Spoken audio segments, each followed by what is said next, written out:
I just bought my first road bike, and since you clicked on this video, you're probably thinking of doing the same.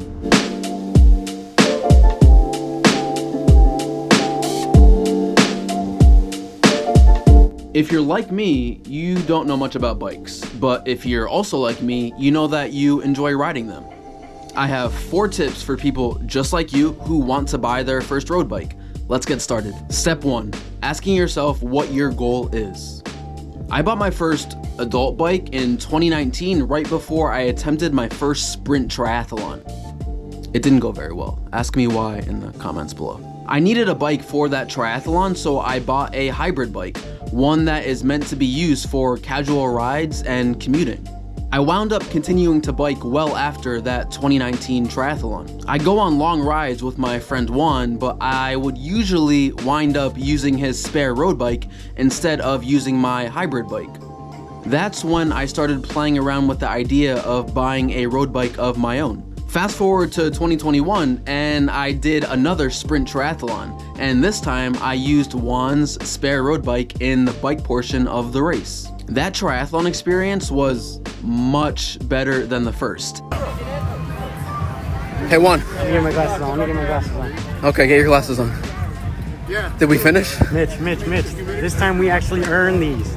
These are legitimate finisher medals this time around. And it wound up igniting a passion in me for the sport. And I knew going forward that I would be doing more and more triathlons. And that meant I needed to invest in a proper bike. So I defined my goal as buying a road bike that could double as my triathlon bike.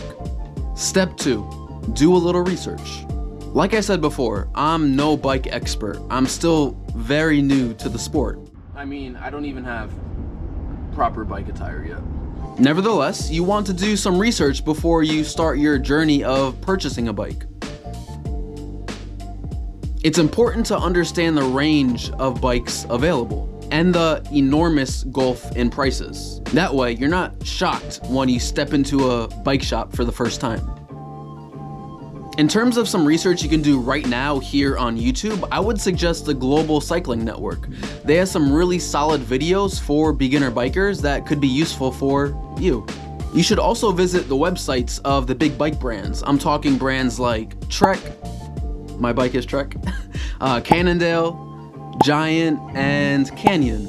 Spending 30-ish minutes on their websites will give you some added context about what is out there in the world of bikes. And honestly, it's actually very interesting reading through the tech specs of a lot of the bikes that are listed on these big brand websites. That casual reading will help you learn a little bit more as you prepare to purchase your road bike. Step 3, buy from a local bike shop. I cannot stress this enough.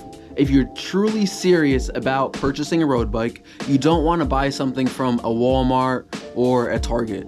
No disrespect to those bikes or those stores, but when it comes to the world of bikes, you truly get what you pay for.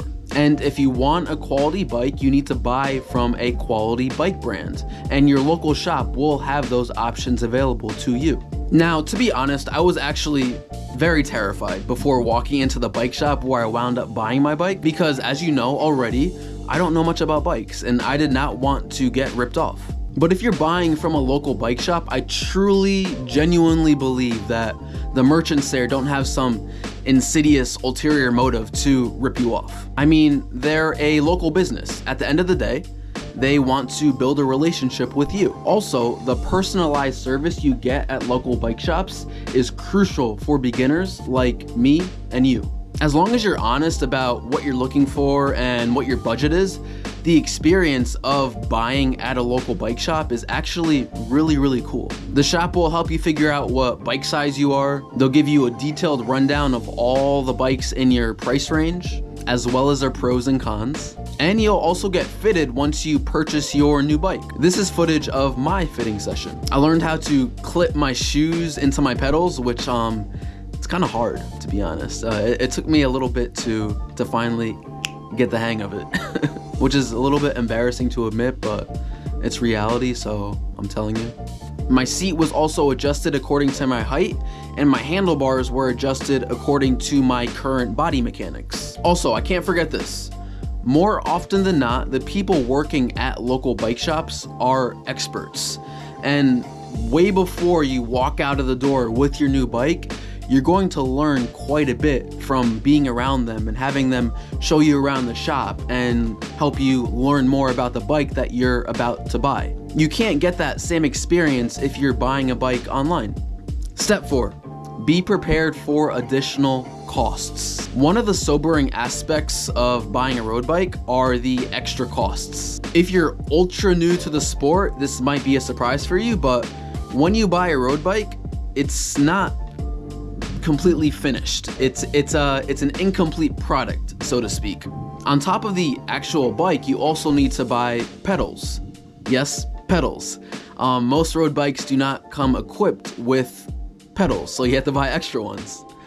On top of that, you also need to buy clip-in shoes that actually attach to your pedals. So this clip here clicks in to the pedals that you buy separately from your bike. You also can't forget to buy a flat tire repair kit. You need to be prepared for the worst. And you also need front and rear lights for safety. And speaking of safety, of course, you need a helmet. Be sure to factor all of this in before you start the process of purchasing your road bike. You don't want all of these extra components and costs to come as a surprise, because at the end of the day, they are 100% necessary. Thank you so much for watching. I truly appreciate it. If you're willing, throw me a like and a subscribe, and do not forget, I publish videos every Sunday, so keep a lookout. I'll see you later. Peace. And now, since I have my first bike, I think it's time for me to go on my first ride, but just bear with me as I clip in. I'm still getting used to the process of smoothly getting my shoes into my pedals.